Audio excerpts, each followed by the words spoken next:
مرکز مطبوعات وزارت کارهای داخلی تاجیکستان خبر داد که 25 فوریه سال 2022 تخمینا ساعت 15:30 راننده تراکتور تمغه امتزه 2857 ستموف نادرخان سفرویچ سال تولدش 1978 ساکن پایتخت هنگام حرکت از سمت زیرکوچه پامیر به سمت کوچه پامیر نویه شامنصور شهر دوشنبه از عهده اداره واسطه نقلیات نبرآمده پیادهگرد خرسال حلیموف مصطفی جمشیدویچ سال تولدش 2020 ساکن کوچه مذکور پخش نموده است. متاسفانه در نتیجه خرسال حلیموف جراحت وزنی جسمانی برداشته در جای حادثه به هلاکت رسیده است. تحقیق حادثه مذکور ادامه دارد. میلیسیای دوشنبه اخیرا خبر داد که در طول سال 2021 در کوچه راههای پایتخت کشور در 242 صدمه نقلیاتی 33 نفر هلاک گردیده 254 نفر دیگر جراحت گوناگون برداشتند. بنا به آمار رسمی وزارت کارهای داخلی تاجیکستان سال 2021 بر اثر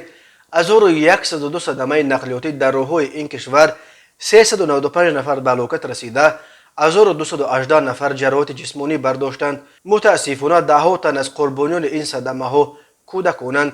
سرعت بلند حرکت و رعایت نکردن قاعده های حرکت در راه همچنین راهها و ماشین های فرسوده از علت های عمده صدمه ها از جمله صدمه های مرگاور در راه های تاجیکستان نام برده می شوند. وقت های آخر استفاده تلفن های موبیلی و دیگر وسایل الکترونی هنگام راندن ماشین به یک عامل دیگری صدمه زا تبدیل یافته است.